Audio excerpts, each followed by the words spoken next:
And we are live. Welcome everybody to Lubbock Compact Live for Wednesday, March 23rd.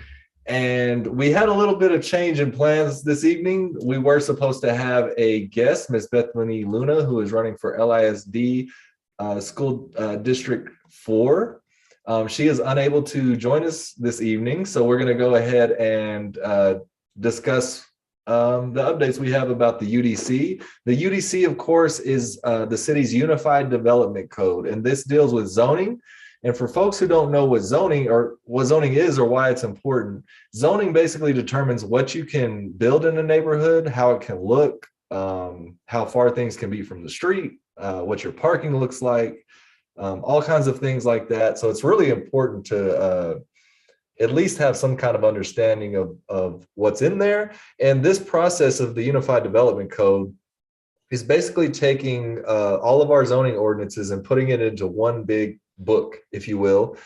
And also it's cleaning it up, streamlining it, modernizing it, because our zoning has not been looked at since I think the 70s, if I'm not mistaken. And so it's been a really long time, as you all can imagine. Lots have changed from the 1970s. And so we are very overdue for an update.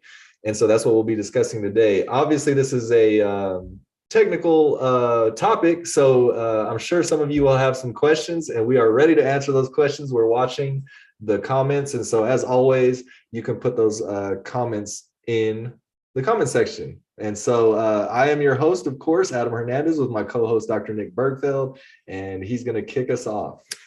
Yeah. And so, Adam, we're talking about the Unified Development Code. And why is this something that Lubbock citizens should care about? This is effectively the Bible for development and redevelopment, which is something we're going to talk a lot about for a city. As you mentioned, our code has not been reformed for a good long while, multi-decades long period in time, and a lot of learnings when it comes to the do's and don'ts of how cities can either build to thrive or build to fail have become known since that period in time. So for new development, that is what the majority of this code is about. The majority of this code is about what happens when new neighborhoods are being built. And it creates a lot of standards around the size of the road, the setbacks, so how far back the house can be from the road itself, how big the lawns can be. It sets up all those types of restrictions on new construction, but it also tries to rectify the patchwork of zoning variances and changes the city has gone through over time to its zoning and codes. And so one of the big reasons why the city council is motivated to go through the Unified Development Code reform process is actually to remove them from the process of getting a variance. So if you've ever watched a city council meeting or attended a city council meeting, something that you'll see is that the end of these meetings are typically a ton of zoning variance requests presentations. So these are individual citizens from everything of wanting to increase the height of their fence by 1 foot, or changing a setback to allow for a carport, or what have you. Any of those types of requests that require somebody to go effectively off book what we currently have in written ordinances requires that the city council have to weigh in on it in some way. And so, as you can imagine, this takes up an enormous amount of time for the city council on when they meet together. And ultimately, it ends up being the bulk of the time that they spend when sitting on the dais is just simply from hearing these cases. Now, why is it that you would want your city council to weigh in on these kind of small scale, ticky-tacky little changes? You don't. And that is one of the main reasons why for the council, it's appealing to go through reform, because they won't have to be nearly as involved in these simple changes going forward. The other reason is to create uniformity. So Lubbock's codes and zoning are what are called Euclidean. What that means is that if you've ever played a SimCity game, that's how our zoning had worked. They create areas where only certain kinds of activity, so for example, residential activity, so just houses, or commercial activity, or industrial activity, or commercial or business activity, or retail activity. Our current codes effectively separate all those things. And that is the foundational way in which we think about land in the city of Lubbock. Is you start from that perspective. Okay, is it residentially zoned? Is it commercially zoned? And then you work your way up to figure out all the various restrictions and regulations that surround your piece of land and what it is that you're allowed to do with it. What we are going into is something called form-based codes. Form-based codes don't necessarily care about the activity happening inside of a building. What they care about is that the physical environment, or what is sometimes called the built environment, so what the world around us looks like, form-based codes only care about that. They want consistency in the landscape. They want to have uniformity in some ways. They want diversity in some ways. But what those form-based codes are about is creating an inviting cityscape, city landscape, that a owner of property or a prospective owner of property that would be an investor could see that area and know that their investment will be worthwhile, that they're not just throwing money at something that, even if they build the best property in the world, the surroundings of it are so bad that it's not worth anything anyway. And so form-based codes are a way to ensure that development looks good, that development protects investment dollars that go into redevelopment or new development, but at the same time, that they allow for flexibility that our current standards do not. And that flexibility is really around stopping the SimCity model of keeping everything separated and allowing for activities like residential activity and economic activity to blend together. And so this document is a big leap forward for the city of Lubbock on a couple different fronts related to these topics. And it's why it's exciting. It has the ability, it's one of the few ways that a city council, through policy, so through the writing of documents and putting their signatures on them, have the ability to increase value, increase desirability of a city or of a city's area, different areas, without actually spending any money per se. Because all that this does is it unlocks opportunities for the current owner or the future owners who would invest and develop. All that it does is it gives them more options for exploring what the highest and best use of that land should be. And so, these changes are very exciting, but I can understand for a lot of Lubbock citizens that it's a long document, it's very technical, it can be intimidating. Adam, you've attended both a lot of community meetings around these topics and a lot of city council meetings around these topics. What would you say is the general feeling from folks in the community about the Unified Development Code? How are they viewing it right now? Are they viewing it at all? Well, so not many are viewing it. And so the city is actually doing some open houses right now. Mm-hmm. They've done 2 this week. One was earlier today at 5:30. And so there, I was not able to attend those, but I have attended some meetings before that they've had about the UDC. And the citizens that have shown up so far are mostly folks who do work in the community. And so obviously they want to just be up on what's going on so that they can communicate that to the wider community. And so there hasn't been a lot of engagement, but again, it is a very technical issue. Now, as far as the folks that have been attending, one of the things, which was actually a goal of this whole process, was to make the UDC easy to understand for normal, I don't want to say normal folks, but folks who are not plugged into all of these technical terms and all of that kind of stuff. They wanted to make it simple, easy to understand. And there's still some challenges there, because that's been a big part of the comments, is that a lot of folks still feel that it's too complicated to understand. And so we're hoping to see that gets worked out. The consultants are very confident that they can do that. I'm not sure how far along they are in that process. But yeah, that's pretty much the gist of it.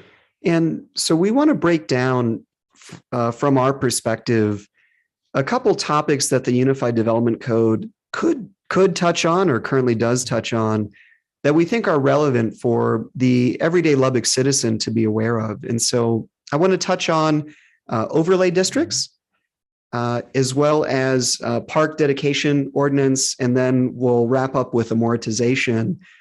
These are core topics for the Lubbock Compact and issues that we've advocated for and have addressed in the past.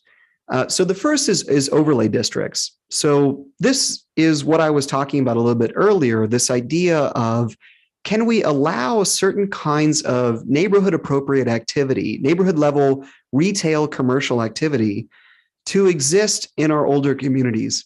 So imagine if somebody, a homeowner, lives next to a park, and that homeowner living next to the park, they recognize, this park is a wonderful park, but it could use an excellent amenity. What if there was a small candy shop or a small little bodega that was adjacent to the park that people could go and shop at? One of the things that the overlay districts would allow is for that homeowner to go to the city of Lubbock and to request this, what's called overlay status. It would either be something called the neighborhood infill overlay or the community infill overlay. There are two different versions, and it's based on what the original zoning in your area was, is which one you would be eligible for. But if the planning director signs off on this as being an appropriate activity for them to be doing in their home, they would then be allowed to convert, for example, the front room of their house into, say, a small bodega where they serve sodas, they serve candies, they serve cold foods, a cold bar type scenario. And this is a way for them where they could still essentially live in the house. So this is now a mixed use property. That means it's there's both retail business activity as well as somebody living there, but it would allow them to get additional value out of the land that they already own. But on top of that, it also provides a desirable amenity to the community. And one of the things that I point out when we talk about the value of business and business activity coming back into neighborhoods is that we used to have that. It was up until about 1967 that the city legally allowed for people to operate salons, hair salons, out of their homes. And many folks remember a time in the city of Lubbock where there were individuals called candy men or candy ladies who were individuals that actually did what I described. They converted the front room of their house, bought a soda fountain and sold hard candies and things like that to kids in the neighborhood. So some of these things we have already done before as a community. And for a citizen that says, this sounds appealing, but I'm reluctant around the idea of allowing for business to happen in my neighborhood. Adam, what is it that you would say to that individual as to why this could be valuable? Well, so I would say first and foremost, it's already happening in your neighborhood. You have, like we said, candy ladies. I'm from East Lubbock. There were two that I know of that were very well-known candy ladies in different neighborhoods. And so you've got some of that going on. And I know one that's even more common to folks out there is people who are mostly women who watch kids for folks in the neighborhood, which is essentially daycare. And so you've already got these sorts of things going on. You've got folks, even though it's not necessarily allowed, you do have folks doing hair and nails and things of this nature. And so it's already happening. And so the thing that this unlocks, if you are able to turn whatever you're doing in your home already into a legitimate business in this way, that opens you up to the benefits that a business would have. So for instance, when the pandemic hit, a lot of folks who do those types of businesses that weren't registered or anything like that, you're not eligible to get the EIDL loans or the PPP loans or anything like that. And not just those things, but other benefits that businesses get will be available to folks running businesses out of their home. And so there's just so many benefits to that. And what that does is that empowers that person, obviously, in that family, but it also raises the value of the neighborhood and the surroundings. And so this is what is required for folks to start looking to invest in these communities, to get more shops and stores maybe on the major thoroughfares in that neighborhood that folks want and have been asking for. A lot of the problem is that the value is too low in an area. And so this addresses that. And so it's a pretty big deal. And there's a special relevance in thinking about blending residential and business activity together for older parts of the city, because these things used to be allowed. And we also know that in the times when the East Lubbock community was described as being at its peak, of both the ability for its schools to generate new generations of middle-class folks in the Lubbock community, when there was a thriving, tight-knit, growing population of folks that were optimistic about what was going to happen next. That was a time when business and residential activity were happening in the neighborhoods. And there are a lot of folks that point out urban renewal and the urban renewal program providing dollars to communities to build new houses, which is great.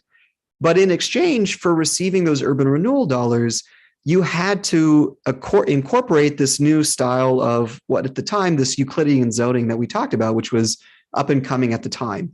You effectively had to take this poison pill in order to receive the dollars for new home construction. And what we know is that in areas around the Chapman Hill neighborhood, around Avenue A, when you see photos of drugstores and pharmacies and little small mom and pop shops and residences next to them and all this sort of blending and activity happening, we know that actually this process of destroying that fabric was one of the early beginnings of the population declines and the economic decline of East Lubbock ever since. And so even historically, we have evidence in the Lubbock community of times where this policy has worked and has been beneficial. And it just seems like something that would make a lot of sense for us to go back to, especially now that modern urban design or modern urban designers or policy folks understand that one of the ways that you can increase the value of a property, as Adam mentioned, is to give that landowner a greater menu of options to do with it. Now, so long as it's not something that destroys property value for surrounding areas, that ends up ultimately being something that's beneficial. So overlay districts is something that we're very much so advocating for and promoting, and we hope to see a pretty broad usage and eligibility for folks throughout the Lubbock community to be able to access the overlay program if they so desire. So the council is soon to hear their first reading. They've been going through town halls this week, and up in these upcoming city council meetings, these next maybe 3 or 4, we'll go through the process of adopting this document. So this is one of the topics that we're advocating for, and hopefully folks within the community will also consider reaching out and saying that these are the types of things that they might want. But the things that this could be, in my mind, it's up to the innovation and the imagination of the entrepreneur, right? Whether that be a soda fountain or a small bodega or an exercise studio. If you are operating, say, a Zumba studio out of your front room, or a yoga studio for that matter, you have maybe 6 clients per session. If you do the numbers in terms of, say, every client's paying maybe about $10, you can get a pretty solid income if you're able to schedule that out and make the space work. There are opportunities to be able to find new value out of the land that we currently have. So we'll continue to follow that component. I want to transition now into the next piece that we're looking at, which is parkland dedication. Mm-hmm. And so, Adam, you've been involved in some of these conversations and have engaged in this topic. Why is parkland dedication, or a parkland dedication ordinance, why is it something that it makes sense for Lubbock to have? Yeah, so a parkland dedication ordinance basically says that when a new development is made, the developer essentially has to create a park. And the goal for not only Lubbock, for a lot of cities, and I can't, is the walking distance, is it 5 minutes or 10 minutes walking distance to a park? Do you remember? It's so ideally it's 5. Okay, yeah. So Yeah, so if you can. right. The goal is to have green space within a 5-minute walk of everybody, basically. And this is one of the rare occasions that there's not a disparity in the historical parts of Lubbock on this, and there is a disparity on the newer parts. And so what happened somewhere along the way is the parkland dedication ordinance got removed. And so those new developments out there in districts 5 and 6 essentially have no parks. Now, one of the things that I recently learned that I did not know is that many of the developers are actually not against the parkland ordinance. The challenge that they were facing, from what I'm told, is that the developers, obviously they don't want to pay to create a park and then also have to pay to maintain that for everybody in the city to use. That's very expensive. And it's honestly just really not fair to that developer. But what they were trying to do was basically hand those over to the city so that the city can maintain it. And from what I'm told, that didn't go through. And so that's an interesting issue that I've just learned about.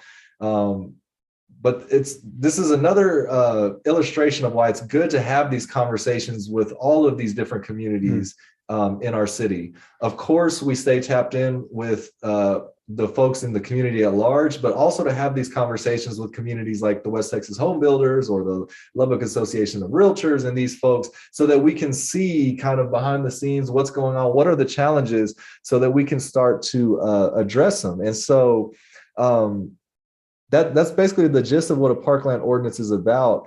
I guess the way forward now is to try to see what those challenges are in the parks department. But good news here, the Parks Master Plan is being redeveloped. So there's a very big opportunity to advocate on this, to try to get something figured out about this. But that's what the parkland dedication is. Yeah, and there are folks that push back on this and say, why do we need parks? What is the value of that? I don't want my property taxes to be paying for the maintenance of common spaces. People don't take care of them. We're not, going to be able to appreciate it. For a lot of folks in Lubbock now, they don't see a value in it because they don't have green space that is in their neighborhood. As the city has expanded southward, this has become a big issue with the lack of green space. And one of the reasons why for the Lubbock Compact, we're so aggressive when it comes to advocacy for green space in the city of Lubbock is because the benefits are clear.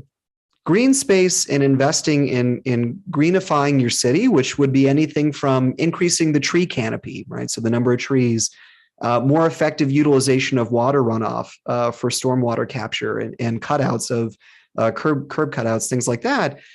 All of these things pay dividends. They actually have the ability to impact property values. So houses that are nearby or adjacent to parks typically retain their value better, right? So when the city is investing a public dollar into maintaining the park, on the average, you can see somewhere between a 5 to 15% increase in the value, the associated value of properties in that tight little, we talked about this 5-minute walking distance, in a very tight radius around that parcel of land where the park is. The reason why the impact doesn't go very far is because parks are best enjoyed at the level of a neighborhood. When you have to drive to a park, and that's the only way that you can have access to a park, what happens in that scenario is, one is there's a lot of psychological barriers to getting up, putting on your shoes, getting the car, going over, driving, getting everything set up, to doing it. You just don't use those parks nearly as frequently because the convenience of getting to them is higher. The other is that when you leave the neighborhoods, right, when you don't put parks in neighborhoods, you lose the opportunity to create amenities that promote homeownership and stickiness. Stickiness being that people want to be in that neighborhood. They want to invest in that neighborhood. They want to keep that neighborhood clean. They want to be involved in the neighborhood. So, there's a property tax argument to be made. There's a civics argument to be made about civic camaraderie and pride. And then finally, and this is me showing my medical background, there's a health benefit to it. Right? We know for a fact that even a small amount, measured in 5, 10, 15-minute increments of exposure to green space on a frequent basis has noticeable effects on people's stress levels, their levels of cortisol, their ability to think strategically. So there are a lot of health benefits, community and public health benefits to having access to these as well. And the last that I would say is, understand that the Lubbock community, we're a growing population, we're increasing the number of families, but we're also increasing in the number of our elderly citizens, our senior citizens. And parks, if you think about it, are one of the common places that as you age, are still a very appropriate public space for you to still stay connected to the community. And so parks allow or promote connectedness, neighborhood connectedness, community connectedness, and prevent the sort of downward effects of social isolation when it comes to sort of overall quality of life, especially as one gets older. It still allows for appropriate settings for intergenerational interactions to occur within the community. So there's benefits across so many different angles when it comes to this. And so that's why, from our perspective, a parkland dedication ordinance, something that would essentially mandate that a certain percentage of land of any new development would have to be green space, right? So that's effectively when you're making the designs for the new neighborhood and making the plots, you have to take into account the creation of parkland. And so the park dedication ordinance will help to rectify this issue for newly built areas. But for older communities that are in that middle range, outside of the older areas of the city that had a lot of parks, and before the parkland dedication ordinance is coming online, there's a lot of work to be done for those communities that have already been built. And unfortunately, those neighborhoods were not designed to have any kind of gathering space, community space, green space within them. And so that's something that still will have to be addressed, but the Unified Development Code can be a great step forward for the city of Lubbock on that. Yeah. I would just also just add, I mean, one of the other health benefits to parks is mental health benefit.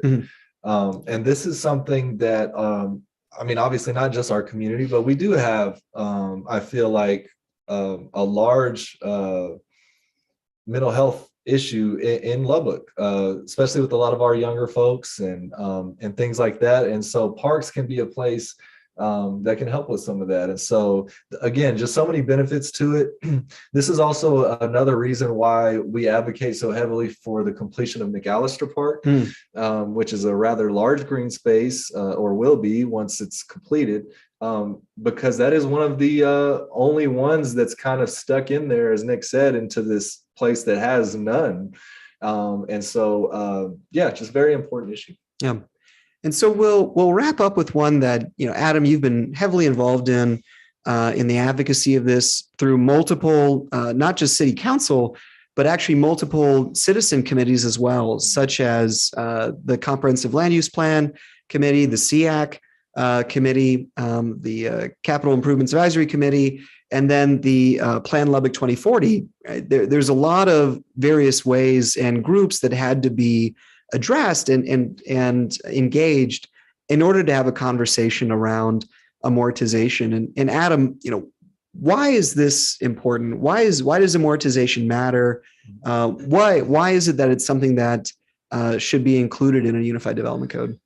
Yeah, so the reason why we started advocating for amortization, and this was one of the things that was brought up to the compact actually by one of our board members, Miss Natalie Miller, who had come across the information about this. And so basically what amortization is it's a way for a city to basically, so the reason why we started to advocate for it was for industrial areas right next to neighborhoods. So if the city came and said, okay, we'd like to change this zoning where this industrial facility is because it's right up against a neighborhood, and that doesn't go with what our zoning says, as it doesn't. And so they say, okay, we're changing this zoning So, but the issue that happens there is if they just change the zoning and tell the business, we changed the zoning, that's it, you can't have this here anymore. Well, as you can imagine, that company has tens of millions, maybe hundreds of millions of dollars invested in equipment, in maintenance of that equipment, and leases on things, and all kinds of different things that go into these facilities. That's bad. That's bad for the business owner. And it's also that would not create a good situation between that business owner and the city, obviously. So though we've gotten some pushback and continue to get pushback on amortization, I find it really interesting because the reason why we even are advocating for that is for the business side, to protect the business. And so what amortization does is the city can say, okay, we're changing the zoning, and depending on the business, the length of time would be different. Now, when you're talking about these industrial zoning or these industrial facilities, we're talking about a time frame from the city saying we're changing the zoning to that place being gone from that neighborhood, probably somewhere between 20, 30 plus years because of the amount of money they have in it. So the gist of it, without getting all technical about it, is the city says, okay, we're going to change the zoning, and they're going to figure out what the cost of that company is. And they're going to say, okay, it's going to take you 30 years to kind of pay that off, right? And so once they're able to pay that off, then they move. And so this is something, it doesn't solve anything in and of itself. And also putting amortization in the UDC right now does absolutely nothing right now. It's just a tool to put in the toolbox. And so how we look at this is, let's get amortization in the UDC now. So that way, when we have some other things in place, because this is a very complex problem, as you can imagine. So it's going to take a lot just to even get this process started, because in these industrial facilities, they're connected to BNSF Railroad. You're going to have to deal with the state. You're going to have to deal with county. You're going to have to obviously deal with the city. They obviously still own that land. Then where do they go? Right. So there's all of this kind of stuff. And so how we look at this is the city could create a industrial park, the same way they created the business park, which most people are familiar with, where the new DMV is and all of that. What the business park is called a TIF. It's a tax increment funded revitalization project, is the long name of it. All that means is they go to a piece of land that essentially has nothing on it, and they say, okay, this land is worth X amount of dollars, right? If we open this, if we get it ready for development, put infrastructure in, get it ready for development, and businesses come in 20 or 30 years, it will be worth this amount, because they can plot how much taxes they'll be able to take in. And obviously it's going to be worth a lot more at the end than it was at the beginning. And so that's what makes this appealing for cities to do. And there's a lot of other benefits that come with doing these. So you could do one of these for an industrial park, which takes away the pain point of where they go. And then you could obviously have the conversations with all these facility owners, get everything into a good place. And then so that everybody's in agreement, okay, we're going to start now. And then amortization comes into play to protect their investment. And so you remove the pain point of them losing money. You also remove the pain point of where do we go? And so that's how we're looking at it. So amortization is just very important to get in there now so that we have it in there. Yeah, and this is something that other cities, and I'm trying to remember what in Texas, we found there was one example of a city that did incorporate amortization directly into its zoning and codes, unified development. Yeah, there's code. about, I want to say probably more like 15 cities in Texas, and some even smaller than Lubbock that have this. Yeah. So did a bit of homework on trying to figure out, does this make sense? Are there communities that are utilizing this model? And as Adam mentioned, it's a tool. It does not force a landlord to move rapidly. It doesn't cause huge shifts in displacing or disadvantaging property owners. What this is, and this is in Texas, we have huge respect for property rights. And this is a Texas legislation. And so, this is not something that is designed to overcome somebody's typical property rights. The existence of amortization is specifically for when there is something damaging within a community, when there is some kind of activity, business activity that is going on that is known to be harmful to the public health and safety of individuals that are living nearby it. So this is a very tailored mechanism to attempt to address longstanding industrial policies that cities have had in terms of where were we going to put our factories?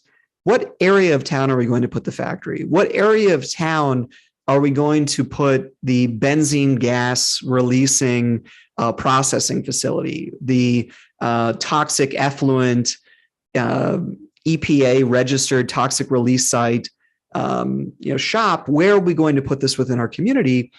And in Lubbock, and not unique to us, we made a lot of choices historically that were colored by race. And where we ended up putting these facilities and where they still operate to this day were choices that were racially motivated. And so now, as a community, we have to be able to find both policy and the words within the community to try to engage and acknowledge this disparity and this injustice and how it's gone on for so long.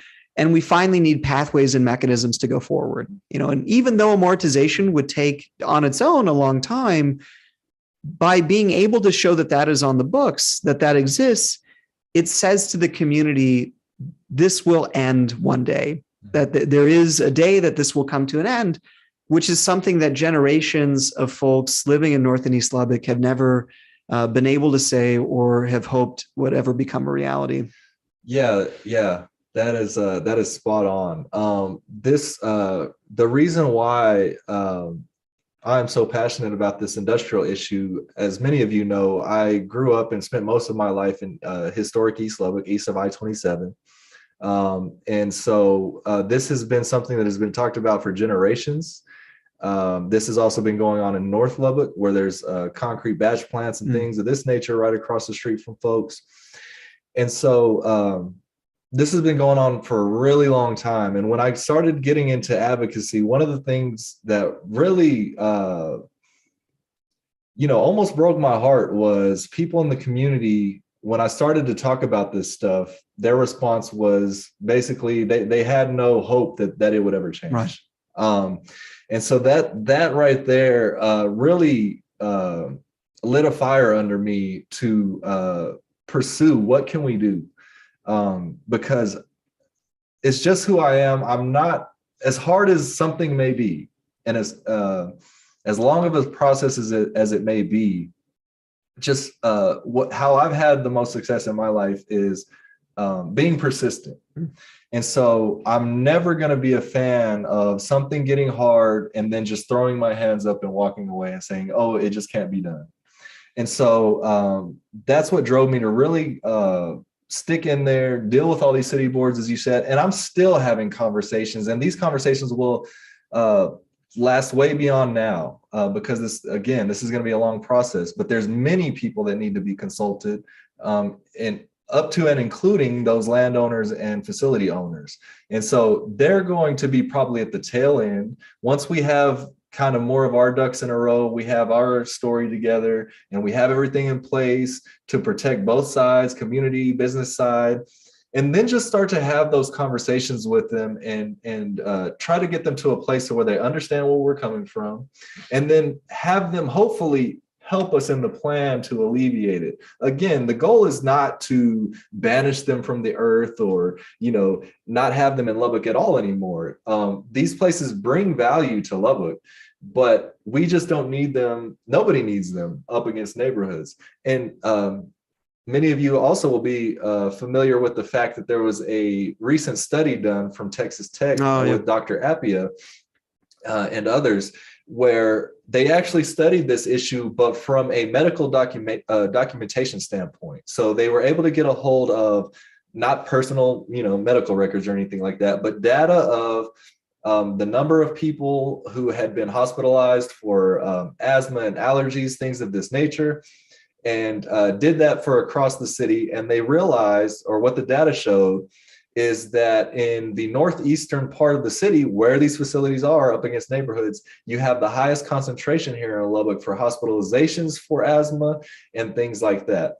And so that in and of itself is not the smoking gun that you need. The conclusion of the paper was that there needs to be more testing, which is true, because you can't go off of that study and then approach those facilities and say, look what you're doing, or anything like that. You have to be very careful, and you have to really understand what's going on. And with air and with particles in air, there's just a lot there. And so one of the things that is being worked on that hopefully will move forward very soon is getting some more monitoring done. That would be the next step. And then another institution that will have to be approached in this, the EPA, TCEQ, the TECQ, which is the Texas Texas Commission on Environmental Quality. Texas Commission on Environmental Quality, and then the EPA, which is that for the nation. And so so that would be the next step after having the data. And so there's just a lot more to be done on this, and amortization is just one small part. But an important one, and for many of us, we see it as a very important milestone or a very important symbolic step in the city's journey for inclusive economic growth, that we stop with haves and have-nots and favoritism of some areas of the city over others, and we start to think of the city holistically. And we think about decisions for infrastructure, development, investments, quality of life. And we say that no matter what area of Lubbock you live in, you need to have access to the same quality of life as anywhere else in the city. And it's something that we can achieve as a community. This is something that is well within our means, but it's something that we have to stand up and we have to demand and have to ask for. Because if you don't get this kind of advocacy, these issues never get brought to the forefront. Environmental pollution is a great example of that. When it comes to what is the city legally obligated to do about environmental pollution, very little. The state of Texas has very little laws in what cities are legally obligated to perform when it comes to the monitoring of toxic release sites or pollution within their community. The Texas Commission on Environmental Quality is a reports-based organization. What that means is that you have to complain and complain frequently in order for any kind of meaningful action on the part of the TCEQ to occur. And even then, the actions that they can take on their own are quite limited in scope. And so because of that, you have a political football where cities say, well, this isn't us. We're not legally obligated to do quality of life, pollution testing, air quality testing, organic volatile compounds testing. That's the TCEQ, and they kick it to the state. The TCEQ says, well, that's not really what our mandate is. We're about toxic spills and explosions and things like that. We very rarely are weighing in on chronic environmental issues. And because of that, and this isn't unique to Lubbock, you see this gap in a lot of communities where there's a disconnect at the level of policy when it comes to trying to address environmental pollution that exists within the community. And it's why, in my mind, amortization is one of the few tools the state of Texas does have and does allow cities to adopt to attempt to address this. Yeah, and something interesting Josh brings up. So the estimated economic loss from health effects, he's saying, is 81.9 billion. I don't know if that's in the nation, but also he says economic losses far exceed the value of economic activity generated by industrial processes and the value of the property and businesses themselves. So when you look at these facilities, in the grand scheme of things across Lubbock, as far as the buildings or facilities that bring in tax dollars, right? Because that's what a city in essence is running off of. And so when you look at that, again, not trying to discount what they do, it's really not a whole lot of what our city brings in. And so some of the pushback we've received is, oh, well, I'm sure they bring in all of this money for Lubbock. And it's just not true. I mean, they do definitely bring in money, but it's not to such a degree that it would be unspeakable to have them move. Right. I think we did this. We did a little imagining example, gosh, maybe a year or two ago now, where the appraisal district releases estimates of the total taxable value of different kinds of properties in your community. And so you can see at a top level number, the total amount of property taxes being generated from industrial sites in the city of Lubbock. And I want to say it was 6 or maybe 7%, right? So if all industrial activity, and that's not what we're advocating for, but if all industrial activity inside of Lubbock city limits, I'll pretend like Leprino Foods isn't happening yet. Well, let's put that off to the side. But if overnight that activity were to suddenly cease, Lubbock would still be okay. Mm-hmm. We'd be fine, right? Like our economy would actually still be quite functional. The impact that would have overall in terms of employment, yes, there'd be some good trade skill jobs that we would lose, factory jobs that we would lose. For folks that are eligible for with a high school education. Outside of that, though, our city would still be standing. In fact, the vast majority of people in the city of Lubbock wouldn't even notice that industrial activity is gone, except for people living in North and East Lubbock or individuals that are, say, eating at Montelongo's on Clovis Highway when the wind is blowing southward from the concrete batch plants, and you suddenly your car is covered in this kind of dust, this fine grained sort of dust all over the place. It's when we think about how painful would it be for us to move on from the heyday of factories and industrial activity in the city of Lubbock. We're a service sector driven economy here. Mm-hmm. We have a massive healthcare center. We have a massive university that is continuing to expand in size. Those and agriculture are really sort of the basis of our economic activity here. It is an industry. It isn't classic, sort of old school smokestack, billowing industry with lots of harmful pollutants. We don't need those anymore. They create great jobs when they're available, but we shouldn't, as Josh mentions, we shouldn't sacrifice the economic losses that occur or shouldn't take on the economic losses that occur as a result of having one of these in a community. They create a dead zone. These industrial sites and their impact on property value and quality of life goes far beyond their boundaries. The feedlot just south and to the east of the city of Lubbock is not a very big operation, but we all experience it, right? There's not a whole lot of people that work there, but the amount of harm that it causes, the impact that it has to everyone's quality of life is really quite profound. And, while benzene gas doesn't have the same smell as manure, it is more toxic and damaging to the human lungs and the human body than that ever is. And there are folks that live 100 feet, away from some of these things. Yeah. And another harm it does to the community is this is also a big reason why revitalization in East Lubbock and North Lubbock is so tough.